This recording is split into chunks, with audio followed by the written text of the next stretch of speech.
India में हर साल 1,20,000 से ज़्यादा नए सर्वाइकल कैंसर के केस होते हैं और करीब 77 से 80,000 महिलाएं हर साल इस बीमारी की वजह से अपनी जान गंवाती हैं। और सबसे बड़ी बात यह है कि 60 से 70% केसेस इंडिया में लास्ट स्टेज में डायग्नोस होता है, मतलब जब बीमारी काफ़ी ज़्यादा आगे बढ़ चुकी होती है। जबकि सर्वाइकल कैंसर उन कैंसर में से है जिसे अगर टाइम पे स्क्रीनिंग और वैक्सीनेशन किया जाए तो ऑलमोस्ट पूरी तरह से रोका जा सकता है। आज की इस वीडियो में हम समझेंगे कि सर्वाइकल कैंसर क्या होता है, ये कैसे होता है, इसके क्या क्या लक्षण होते हैं और कैसे इसका इलाज और बचाव किया जा सकता है। और सबसे इम्पॉर्टेंट बात कि HPV वैक्सीन और स्क्रीनिंग के ज़रिए कैसे इसे रोका जा सकता है। नमस्कार दोस्तों, मैं हूं नर्सिंग ऑफिसर अश्वनी। आप देख रहे हैं मेडिको पंथी, जहां medical awareness, mother and child health care और गवर्नमेंट हेल्थ स्कीम को सिंपल और प्रैक्टिकल तरीके से समझाते हैं। दोस्तों, सर्वाइकल कैंसर महिलाओं के स्वास्थ्य से जुड़ा एक ऐसा विषय होता है जिस पर हर एक किसी का बात करना और समझना बहुत ज़रूरी होता है। इसे समझने के लिए सबसे पहले ये जानना होगा कि सर्विक्स क्या होता है। महिलाओं में यूट्रस यानी बच्चेदानी के निचले हिस्से में एक छोटा ओपनिंग पार्ट होता है जिसे सर्विक्स कहा जाता है। अब नॉर्मल कंडीशन में क्या होता है, शरीर में नए सेल्स लगातार बनते भी रहते हैं और पुराने सेल्स ख़त्म भी होते रहते हैं। ये एक नेचुरल प्रोसेस होता है और ये प्रोसेस सर्विक्स में भी होता है। लेकिन प्रॉब्लम तब शुरू होती है जब एक वायरस, जिसे हम HPV यानी ह्यूमन पैपिलोमा वायरस कहते हैं, वो सर्विक्स को इन्फेक्ट कर देता है। ये वायरस सर्विक्स के सेल को बार बार डैमेज करता है, जिससे नए सेल्स बहुत तेज़ी के साथ बनने लगते हैं। एक समय के बाद ये प्रोसेस कंट्रोल के बाहर हो जाता है और सर्विक्स में अब नॉर्मल सेल्स की अनकंट्रोल ग्रोथ शुरू हो जाती है, जिसे हमें सर्वाइकल कैंसर की कंडीशन देखने को मिलती है। और इसे ट्रीट नहीं किया गया तो ये अपने आसपास के ऑर्गन को भी इन्फेक्ट करने लगता है, जो कि आगे चल करके पूरी शरीर में फैल सकता है। HPV वायरस काफ़ी कॉमन वायरस होता है जो कि ज़्यादातर सेक्सुअल कॉन्टैक्ट के थ्रू स्प्रेड होते हैं। इंडिया में सर्वाइकल कैंसर के 80% से ज़्यादातर cases high risk HPV type जैसे कि टाइप 16 और टाइप 18 की वजह से होते हैं। सर्वाइकल कैंसर किसी भी एज ग्रुप की महिलाओं को हो सकता है, लेकिन ज़्यादातर ये 30 साल से 50 साल की उम्र की महिलाओं में ही देखने को मिलते हैं। अगर पूरी दुनिया में 100 सर्वाइकल कैंसर के केस रजिस्टर होते हैं तो उनमें से 25 केस तो इंडिया में ही देखने को मिलते हैं। अब सवाल ये उठता है कि इंडिया में सर्वाइकल कैंसर के इतने सारे केस क्यों होते हैं।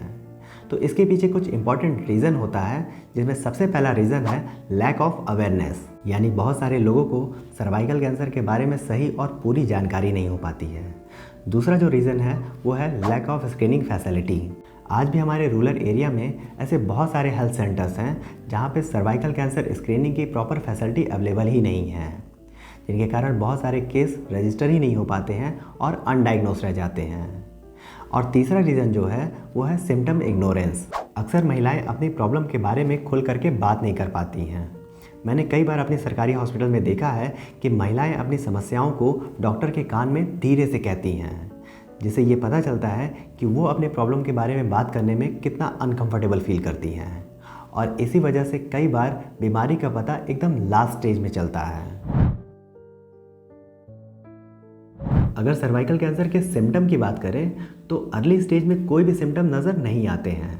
इसका रीज़न ये है कि सर्वाइकल कैंसर बहुत ही धीरे धीरे डेवलप होता है और इसके सिम्टम दिखने में कई बार 10 से 15 साल का समय लग जाता है।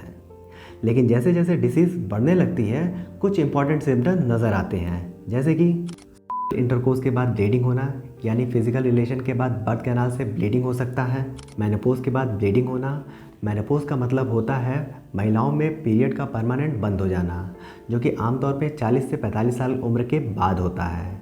अगर मेनोपॉज के बाद भी ब्लीडिंग देखने को मिल रहा है तो उसे कभी भी इग्नोर नहीं करना चाहिए। इसके अलावा पानी जैसा या झाग जैसा बदबूदार वजाइनल डिस्चार्ज होना, पेल्विक एरिया या लोअर बैक में लगातार दर्द होना, ज़्यादा कमज़ोरी, थकान और भूख का कम लगना। अगर आपको भी इनमें से कोई भी लक्षण बार बार महसूस होता है तो इसे इग्नोर बिल्कुल भी ना करें। तुरंत गायनेकोलॉजिस्ट से चेकअप कराएं और सर्वाइकल कैंसर की स्क्रीनिंग कराएं।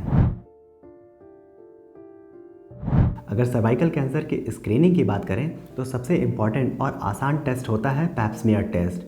ये एक सिंपल और पेनलेस प्रोसीजर होता है जो कि आमतौर पे OPD में ही किया जाता है।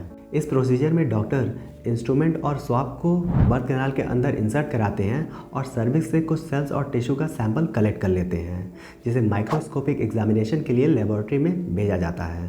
इस टेस्ट की मदद से सर्विस के एबनॉर्मल और कैंसर वाले सेल को अर्ली स्टेज में ही डिटेक्ट किया जा सकता है। दूसरा इंपॉर्टेंट टेस्ट है HPV DNA टेस्ट। इस टेस्ट के through high risk HPV virus को डिटेक्ट किया जाता है, जो कि सर्वाइकल कैंसर का सबसे बड़ा कारण होता है। इसके अलावा और भी कुछ टेस्ट किए जा सकते हैं, जैसे कि कैल्पोस्कोपी, बायोप्सी और VIA यानी visual inspection with acetic acid. WHO के अकॉर्डिंग 30 से 65 साल की उम्र की महिलाओं को 3 से 5 साल में एक बार HPV या फिर पैप स्मीयर स्क्रीनिंग कराना बहुत ज़रूरी होता है, क्योंकि HPV वायरस को अर्ली स्टेज में अगर डिटेक्ट कर लिया जाए तो सर्वाइकल कैंसर को होने से पहले ही रोका जा सकता है। अच्छी बात यह है कि इंडिया के कई सारे गवर्नमेंट हॉस्पिटल या फिर डिस्ट्रिक्ट वुमेन हॉस्पिटल में ये स्क्रीनिंग फ्री में अवेलेबल होती है। अगर सर्वाइकल कैंसर के ट्रीटमेंट की बात करें तो इसका ट्रीटमेंट डिजीज़ के स्टेज पर डिपेंड करता है। डॉक्टर पेशेंट की कंडीशन और कैंसर के स्टेज को देखते हैं और फिर डिसाइड करते हैं कि इन्हें कौन सा ट्रीटमेंट देना है। जो सबसे पहला ट्रीटमेंट ऑप्शन होता है वो होता है सर्जरी। इस प्रोसीजर में डॉक्टर यूट्रस के साथ सर्विक्स को भी रिमूव कर देते हैं, जिसे मेडिकल लैंग्वेज में हिस्टेक्टमी कहते हैं। हिस्टेक्टमी कई टाइप से हो सकती है और ये डिपेंड करता है कि कैंसर कितना स्प्रेड हुआ है। अगर सर्वाइकल कैंसर को अर्ली स्टेज में डिटेक्ट कर लिया जाए तो सर्जरी के थ्रू काफ़ी हद तक इसे ट्रीट किया जा सकता है। दूसरा इंपॉर्टेंट ट्रीटमेंट है रेडिएशन थेरेपी। ये ट्रीटमेंट अक्सर एडवांस स्टेज के सर्वाइकल कैंसर को ट्रीट करने के लिए किया जाता है। इसमें हाई एनर्जी रेडिएशन बीम का इस्तेमाल करके कैंसर सेल्स को डिस्ट्रॉय किया जाता है। इसके अलावा सर्वाइकल कैंसर के ट्रीटमेंट के लिए कीमोथेरेपी का भी इस्तेमाल किया जाता है। इस ट्रीटमेंट में स्पेशल एंटी कैंसर मेडिसिन दी जाती है, जो कि कैंसर सेल्स की ग्रोथ को रोकने या फिर उन्हें डिस्ट्रॉय करने में मदद करती है। कई बार रेडिएशन थेरेपी और कीमोथेरेपी का कॉम्बिनेशन दिया जाता है, जिसे कीमो रेडिएशन थेरेपी कहते हैं।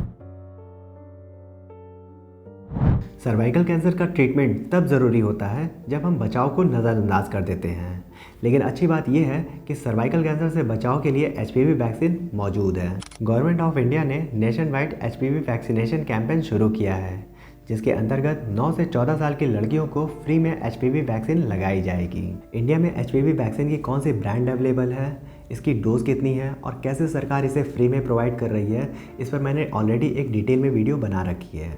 अगर आप HPV वैक्सीन को डिटेल में समझना चाहते हैं तो स्क्रीन पर दिख रहे इस वीडियो पर क्लिक करके ज़रूर देखिएगा। अगर आपको हमारी ये वीडियो पसंद आई है तो वीडियो को प्लीज़ लाइक कीजिएगा और हमारे चैनल को सब्सक्राइब कीजिएगा। धन्यवाद।